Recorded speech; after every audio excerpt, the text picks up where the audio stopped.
Bless you, kind soul.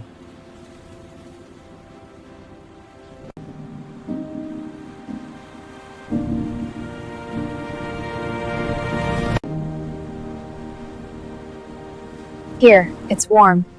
Thank you, miss. God bless.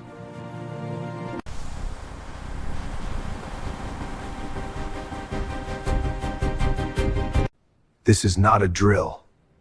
We move now. "Why are you doing this?" the old man asked, his voice low and careful, as the white girl placed a warm paper bag beside him. "Because someone once did it for me," she said, "and because I don't want you to start another morning hungry." That was the first time Daniel Johnson looked directly into her eyes. Her name was Emily Rhodes. She was 23 years old, white, tired, and living paycheck to paycheck in a city that never slowed down. Every morning at exactly 6:10 a.m., she stopped at the same bus stop on her way to work. And every morning for the last 6 months, she brought breakfast to the same black old man who slept on the bench near the bus shelter. Daniel was 69. His beard was mostly gray, his coat worn thin at the elbows, his shoes cracked but clean. He never held a sign. He never asked for money. He just sat there quietly, like he had learned long ago that asking didn't change anything. At first, Emily noticed him the way people notice a shadow. She saw him but didn't really see him. She had her own problems. Student loans, a tiny apartment with broken heat, 2 jobs, one at a bakery from dawn until noon, another at a call center until late evening. But one freezing morning, she bought an extra breakfast sandwich by accident. When she stepped outside and felt the cold cut through her coat, she realized she wasn't hungry yet. The man on the bench looked colder than she felt. She hesitated. People stared. A woman nearby frowned. A man shook his head. Emily walked over anyway. "You want this?" she asked, holding out the bag. Daniel studied her hand, then her face. "Why?" "Because it's hot," she said, "and it won't be in an hour." He accepted it slowly, like he was afraid it might disappear. "Thank you," he said. "Name's Daniel." "Emily." That should have been the end of it. But the next morning, she brought coffee too. The next day, a banana. The next week, oatmeal. Soon, it became routine. They didn't talk much at first. Then a little. Then more. Daniel asked about her work. She asked about the city before it changed. He told stories about streets that no longer existed, buildings that had been torn down, people who had vanished. Sometimes he spoke about flying, about deserts, about places far away. Emily assumed it was imagination, or memory bending with age. She didn't challenge him. She just listened. Some mornings, people muttered things when they saw them together. "What's she doing?" "He's probably dangerous." "She's asking for trouble." Once, a man told Emily she was wasting her time. "People like him don't change," he said. Daniel heard it. He looked down, silent. Emily turned to the man. "People don't need to change to deserve breakfast," she said. By the 3rd month, Emily was struggling. Her hours were cut at the call center. Rent went up. She stopped buying herself lunch. Her fridge held little more than bread, eggs, and milk. One night, she sat on her apartment floor, counting coins. She realized she couldn't keep this up. She told herself she would stop after Friday. Just one more week. Friday came. She still brought breakfast. That morning, Daniel split the sandwich in half and handed part back to her. "You look thinner," he said. "I'm fine." "Eat," he replied. "I didn't earn this alone." She looked away, so he wouldn't see her eyes fill. 2 weeks later, Daniel didn't show up. Emily waited. Mr. Bus waited through another. The bench was empty. His blanket gone. The trash bag with his belongings missing. Her chest tightened. She checked again that evening. Nothing. The next day, still gone. She asked nearby shop owners. No one knew. She called shelters. No answers. She checked hospitals and was told she wasn't family. On the 6th day, she left a breakfast bag on the bench with a note inside. "Hope you're okay. E." On the 7th day, Daniel returned. He looked weaker. His steps were slow. His left hand was bandaged. Emily ran to him. "Where were you?" "Hospital," he said. "Didn't want you worrying. You vanished."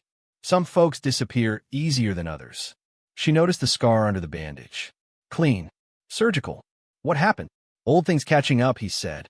"That's all." He handed her a sealed envelope. "If something happens to me," he said, "you send this." Her heart thudded. "You're not going anywhere. Promise me." "I promise." She put the envelope in her bag and didn't open it. A week later, Daniel collapsed. It happened fast. His hands shook. His knees gave out. Emily caught him before his head hit the pavement. People watched. One woman called for help. An ambulance came. At the hospital, Emily refused to leave. "I'm family," she said without thinking. The intake nurse frowned. "No ID. No insurance." "He's a veteran," Emily said. "Check." They ran his name. The nurse's face changed. A doctor stepped in. "His record is classified," he said quietly. "Very." Daniel was transferred to a special unit that night. When Emily visited the next morning, Daniel looked smaller in the bed. "You didn't have to stay," he whispered. "Yes, I did." He smiled faintly. Over the next month, Daniel improved. He moved to a long-term care facility. Emily visited when she could, bringing books, food, and stories from the bus stop. One afternoon, he gave her a notebook filled with names and dates. "Truth," he said, "in case someone asks." She didn't understand. Daniel died in his sleep 2 weeks later. Emily received the call at dawn. She cried on the kitchen floor until there were no tears left. At the facility, they gave her his things: blanket, notebook, shoes, and a second envelope. Inside was a photo. Daniel younger, in uniform, medals on his chest, standing beside men she recognized from the news. On the back were 3 words: "Don't forget him." That night, Emily opened the first envelope. It was addressed to a general. Daniel had written about her, about breakfast, about dignity, about being seen. Emily mailed it the next morning. She didn't expect anything to happen. 2 weeks later, there was a knock at her door. 3 military officers stood outside. "Miss Rhodes," the colonel said, "we need to speak with you about Daniel Johnson." Her knees nearly buckled. She flew to Washington 2 days later. In a quiet office, the general explained everything. Daniel had served in classified missions. He had saved lives, then been lost in paperwork. "You were the only person who remembered him," the general said. Emily testified before a committee weeks later. Her voice shook at first, then steadied. "I didn't know who he was," she said. "I just knew he was hungry." The hearing changed things. Policies were reviewed, funds created, names recovered. Emily didn't become rich. She didn't become famous. She became something else. A liaison. A bridge. A year later, Emily still passed the bus stop every morning. Sometimes she left breakfast. Sometimes she sat and talked to someone new. Because she learned something Daniel had known all along. Kindness doesn't ask permission. And dignity doesn't belong to systems. It belongs to people. And sometimes, one breakfast can change everything. The morning after Emily first brought Daniel breakfast, she told herself it was a one-time thing. She stood at the bakery counter tying her apron, trying to ignore the memory of his careful hands and the way he had thanked her like the meal mattered more than words. But the next day, as she packed her bag, her feet moved on their own. She bought another sandwich, another coffee. When she reached the bus stop, Daniel was there again, sitting in the same spot, his eyes lifted as if he had been expecting her. "You came back," he said. "So did you," she answered. That became the start of something neither of them planned. Emily learned Daniel's habits. He liked his coffee warm, but not hot. He hated sweet pastries, but loved plain bread. He always ate slowly, saving the last bite for when she stood up to leave. Daniel learned hers too, that she talked faster when nervous, that she tapped her fingers when worried, that she pretended not to notice when people stared at them together. Some mornings were quiet. Others carried strange tension. Once a police car slowed near the bus stop. Daniel stiffened. His shoulders rose, his eyes fixed forward. Emily felt it and asked softly, "Are you okay?" "I'm fine," he said, but his voice didn't match. After the car passed, he relaxed again, breathing out like he had been holding air too long. Another day, a group of teenagers laughed as they walked by. One of them muttered something ugly under his breath. Emily felt heat rush to her face, ready to speak, but Daniel shook his head. "Not worth your breath," he said. "But it's wrong." "It's old," he replied, "and it's tired." Emily didn't fully understand, but she felt the weight in his words. Weeks passed. Winter crept in. Emily's coat grew thinner. Daniel noticed. "You should stop," he said one morning. This isn't your job. I know, she answered. It's my choice. Daniel studied her for a long moment. You know what happens when people see a white girl feeding a black man? He asked quietly. Emily swallowed. I know what some people think. And you still come. Yes. He nodded slowly. Then I owe you honesty someday. That day didn't come yet. One morning, Emily arrived late. She rushed toward the bus stop, breathless, worried she had missed him. When she reached the bench, Daniel wasn't there. Panic flickered in her chest.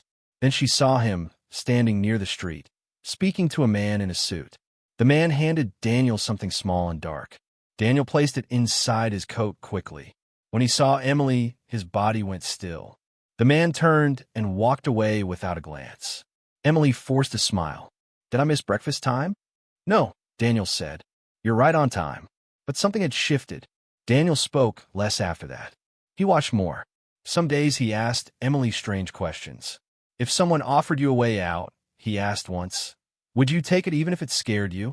I don't know, she said honestly. Depends what I'd lose. He smiled faintly. Good answer. Another time, he asked if she had family nearby, if she trusted her neighbors, if anyone else knew about him. Why, she asked. Just checking how loud your world is, he said. Emily laughed, but the unease stayed with her. One evening, after a long shift, Emily counted her money again. The numbers didn't work. Rent was due. She sat on her bed, staring at the wall, telling herself she had to stop bringing breakfast. The next morning, she bought it anyway. Daniel noticed her tired eyes. He broke the sandwich and pushed half toward her. You're paying too much for my mornings, he said. I'm paying for my own, she replied. They're better when I'm here. He didn't argue. That same week, Daniel disappeared for the first time. Emily waited and waited. The bench stayed empty.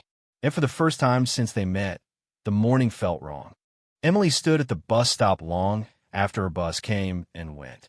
The bench where Daniel usually sat looked smaller without him, like something important had been removed and the space had not learned how to adjust. She told herself not to panic. People missed mornings. People moved on. Still, the quiet felt heavy. She left the breakfast bag on the bench anyway. The next day, she came earlier. The bag was gone, but the bench was still empty. No blanket, no signs, nothing that said Daniel had been there at all. Emily began asking questions. The newspaper stand owner shook his head. The coffee shop clerk shrugged. A street cleaner said he had not seen the old man in days. By the third morning, worry turned sharp. She called shelters using his name. Most said they had no record. One woman asked if Daniel had an ID number. Emily said no. The line went silent before the call ended. On the fifth day, Emily noticed a black car parked across the street from the bus stop. It stayed there too long. A man inside watched the area, pretending to read something on his phone. When Emily met his eyes, he looked away. Her skin prickled. That night, she dreamed of Daniel standing in the cold, calling her name, his voice drowned out by traffic she could not see.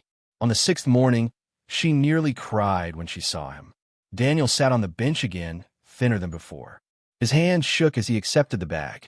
Where did you go? Emily asked, unable to hide the relief in her voice. Had to take care of something, he said. His coat was cleaner, his shoes newer. You okay? She asked. I will be, he replied.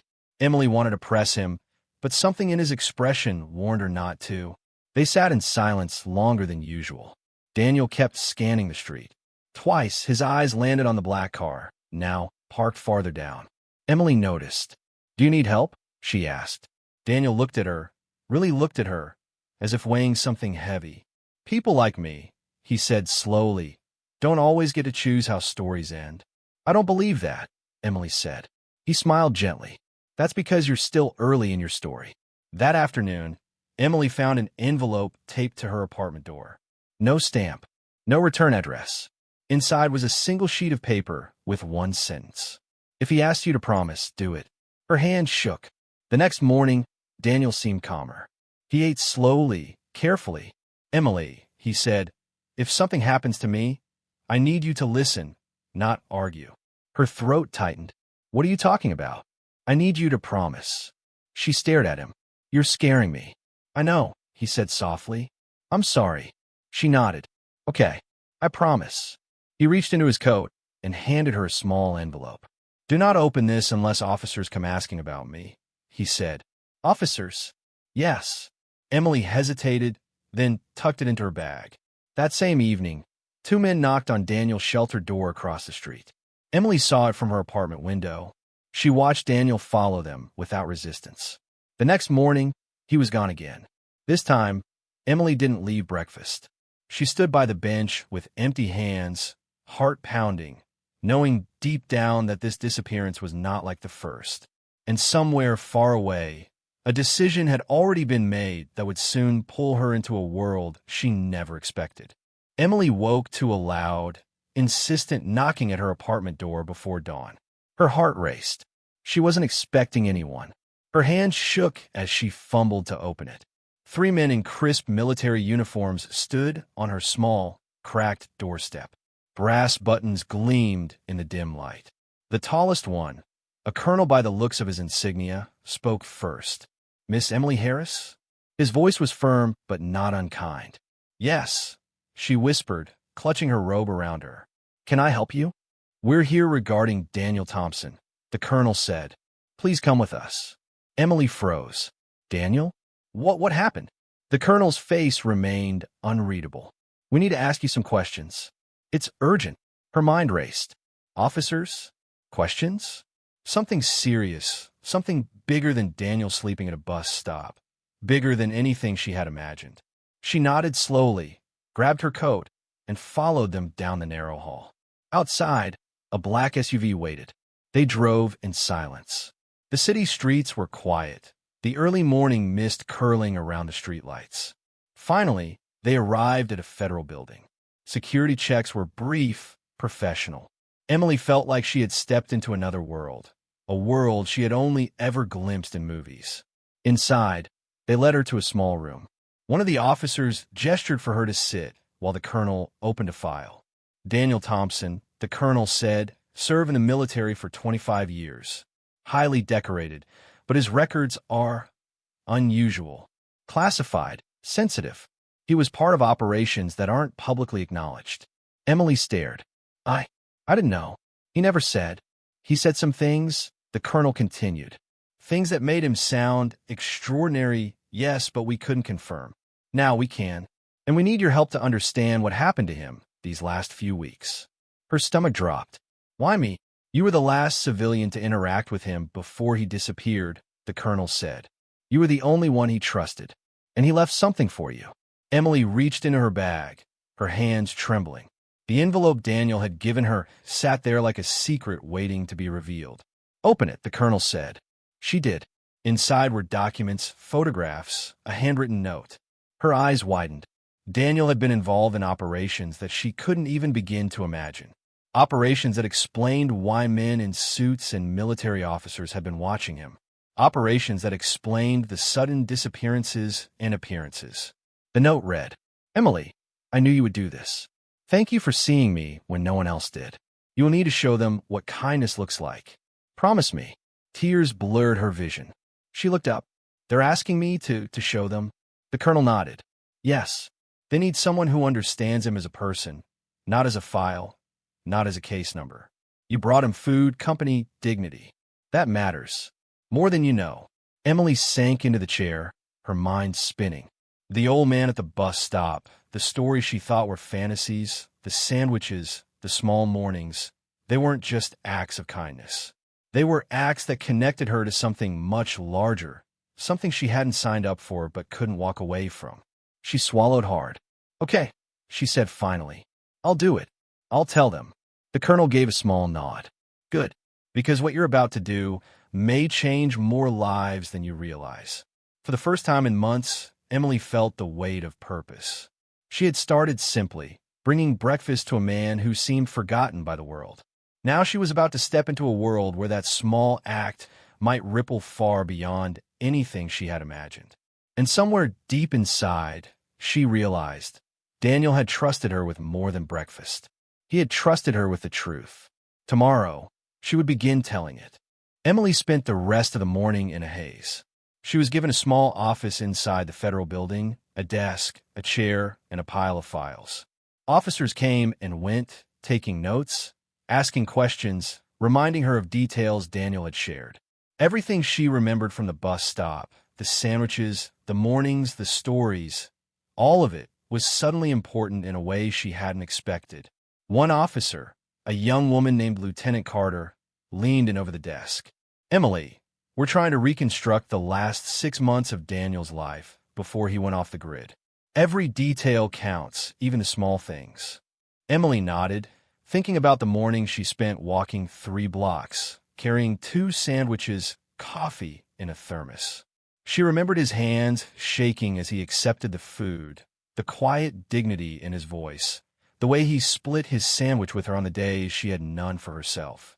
"I'll tell you everything," she said quietly. Every morning, every word he said. "You'll see who he really was." Hours passed. She recounted the story, the bus stop, the small acts of kindness, the moment he collapsed that day she had rushed to his side, the envelope, and the notebook he had given her. She felt drained, but something in the officers' faces told her she was being heard. Then came the moment that made her stomach tighten. The colonel returned with a photograph. He placed it on the desk. Emily leaned forward. It was Daniel in uniform, medals across his chest, flanked by 2 men in expensive suits. She recognized one as a senator. The other looked familiar, but the memory slipped away in the haze of awe. "He wanted you to have this," the colonel said. "He trusted you." Emily's hands trembled as she picked up the photograph. I don't understand. Why me? Why'd he trust me with this?" "Because you saw him," the colonel replied. "Not as a soldier, not as a hero, but as a man. That mattered to him more than anything else." Emily stared at the photo, realizing the weight of what Daniel had carried alone. All the medals, the honors, the classified operations. None of it meant anything if no one saw the man behind them. She had. Suddenly, her phone buzzed. A text from Lieutenant Carter. "We're arranging a briefing with General Ashford.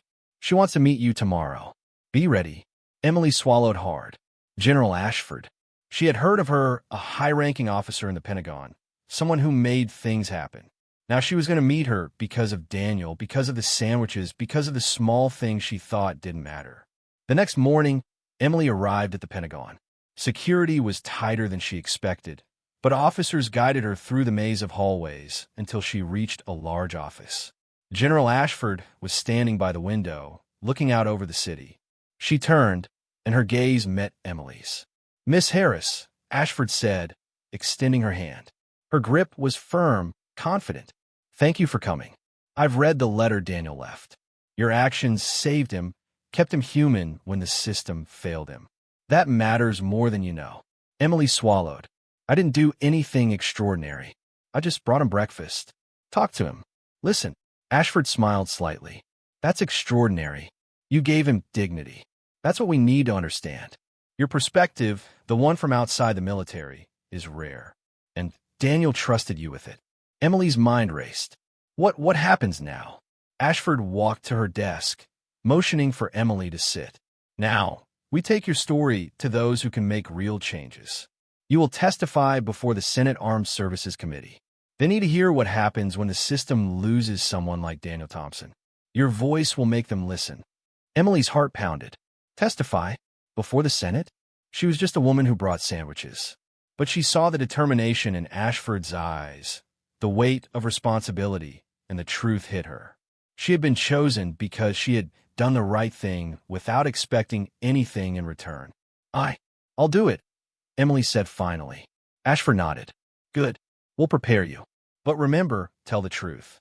Tell what Daniel's life was like, what you saw, what he trusted you with. That's what matters." Emily left the office with a folder of papers, testimonies to review, and the photograph of Daniel. She felt a strange mix of fear and purpose. Tomorrow, she would stand before the Senate, not as a soldier, not as a hero, but as someone who saw a man when no one else did. And for Daniel, that small act of recognition might change everything. The night before her testimony, Emily couldn't sleep. She sat by her window, staring at the city lights, the photograph of Daniel in her hands. She traced the edges, remembering the mornings, the laughter, the quiet moments. She realized she had been carrying more than memories. She had been carrying responsibility. Morning arrived with a harsh light that made her stomach twist. She dressed carefully, clutching the folder Ashford had given her. The Pentagon escorted her to the committee room. Inside, the senators sat in a semicircle, papers stacked, eyes sharp, expressions unreadable. Emily felt small, like a child standing before a panel of giants. "Miss Harris," the senator said, motioning for her to sit. "We understand you are close to Daniel Thompson. Can you tell us what you know?" Emily took a deep breath. "Yes, sir. I knew him as a man, not a soldier. He was brave, yes, but he was also human. He had fears. He had stories. He had mornings where he just wanted someone to care." She described the breakfasts, the conversations, the way he had trusted her with letters, photographs, and a notebook full of names, operations, and missions. The room was silent as she spoke, senators exchanging glances, some scribbling notes, others leaning back in disbelief. One of them asked sharply, "Miss Harris, are you saying that the military failed him?" Emily's voice stayed steady. "Not intentionally, but yes. He carried burdens alone. He needed someone to see him. And when he didn't have that, he suffered quietly. I think if the system had paid attention, he wouldn't have been in danger." There was a murmur in the room. Papers rustled. Emily pressed on. She read from the notebook Daniel had left, naming people who had helped him, who had saved lives, who had gone unnoticed. Her words painted a picture of courage, sacrifice, and loneliness. Then came a twist no one expected. Emily revealed that Daniel had hidden one final message in the envelope she had received weeks ago, a recording on a small device. She activated it. His voice, calm and steady, filled the room. "To whoever finds this, know that I did my duty, but I was human first. Treat each other with kindness. Look for the people behind the medals. They need you." A hush fell over the chamber. Some senators wiped tears, others clenched fists. The recording ended, leaving Emily trembling but resolute. After a long pause, one senator stood. "Miss Harris, your testimony is extraordinary. You've shown us the man behind the uniform, the life behind the accolades. This changes everything." Another spoke. "We will take immediate steps to review the care and oversight of our veterans. We owe it to them, and to people like Daniel." Emily left the room exhausted but relieved. Outside, the air felt different, lighter somehow. She had shared the truth, and it had weight now. She thought about Daniel, about the mornings with sandwiches and stories, and she realized something profound. Small acts of kindness could echo far beyond what anyone expected. As she stepped into the sunlight, her phone buzzed. A message from Lieutenant Carter. Mission accomplished. Daniel would be proud. Emily smiled, tears prickling her eyes. She didn't need to answer. She already knew. But as she turned to leave, another figure approached. Colonel Mitchell, carrying an envelope. "Emily," he said, handing it to her, "Daniel left one more thing for you. He trusted you to have it when the time was right." Her fingers trembled as she opened it. Inside was a small key and a note. "This opens a safe in my old home. Inside, you'll find the last pieces of my story. Take care of them, and carry on what we started." Emily looked up at the colonel. "I will. I promise." The story wasn't over yet. And for Emily, the journey with Daniel had only just begun. Emily returned home late that evening, the small key burning a hole in her pocket. Her apartment was quiet, the city lights outside her window flickering like distant stars. She sat at her tiny kitchen table, staring at the envelope again, wondering what secrets Daniel had left behind. The next morning, she took a bus across town to the old neighborhood Daniel had once called home. The house was empty, boarded-up windows, weeds curling through cracks in the sidewalk. But the mailbox was still there, rusted but standing. She had the key. Her heart pounded as she fitted into the lock on the small safe hidden under the floorboard in the corner of the living room. Click! The safe opened. Inside were photographs, letters, medals, and a small stack of documents labeled with code names and operations. Emily carefully sifted through them, realizing the depth of Daniel's life she had never known. He had saved lives, prevented disasters, and operated in shadows most people couldn't imagine. But more than that, he had lived with the burden of anonymity and loneliness. One letter was addressed to her. Emily, you saw me when no one else did. You carried kindness without knowing it would change the world. Keep these stories safe. Tell them if you must, but always remember why you helped me. Daniel. Emily held it close, feeling warmth spread through her chest. The small acts, the sandwiches, the coffee, the time she spent listening, had mattered far more than she had imagined. She realized that Daniel's life, though shrouded in secrecy, had been touched profoundly by her simple daily kindness. Over the following months, Emily worked tirelessly to honor Daniel's memory. She partnered with the military and veteran support organizations to establish a foundation in his name, providing resources for homeless veterans and those lost in the system. She held workshops teaching empathy, advocating for veterans' rights, and sharing the story of the man she had fed breakfast every morning. Emily also maintained the ritual that had started it all. Each morning, she prepared breakfast and coffee, not just for herself, but sometimes for the veterans and young people who came to her foundation. It became a symbol of care, a reminder that even the smallest acts could ripple through lives in ways she could never fully see. One crisp morning, she visited Daniel's memorial at the Arlington Cemetery. The wind whispered through the trees as she placed a sandwich and a thermos of coffee beside his headstone. "I kept my promise, Daniel," she whispered. "You're not forgotten. I'll make sure no one like you ever is." As she walked away, a young man approached, holding a notebook and looking hesitant. Emily smiled, offering him a cup of coffee. "Black or sugar?" she asked gently. He laughed, the tension easing. "Black, please," he replied. And in that moment, Emily understood fully what Daniel had taught her, that seeing people, really seeing them, and caring, even in small ways, was the greatest act of courage anyone could offer.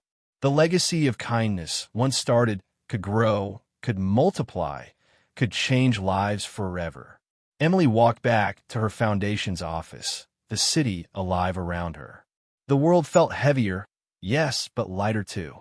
She had carried someone else's story, honored it, and now she would help carry countless others. And every morning, she would continue to do what she had always done. See people who the world had forgotten and offer them a simple gift of dignity, hope, and care. The story of the breakfast had ended, but the lessons of loyalty, compassion, and courage would ripple on. Emily smiled at the memory of Daniel's smile, the sandwiches, the conversations that had changed everything. Some acts of kindness may seem small, but as she had learned, they could change the course of lives and even history.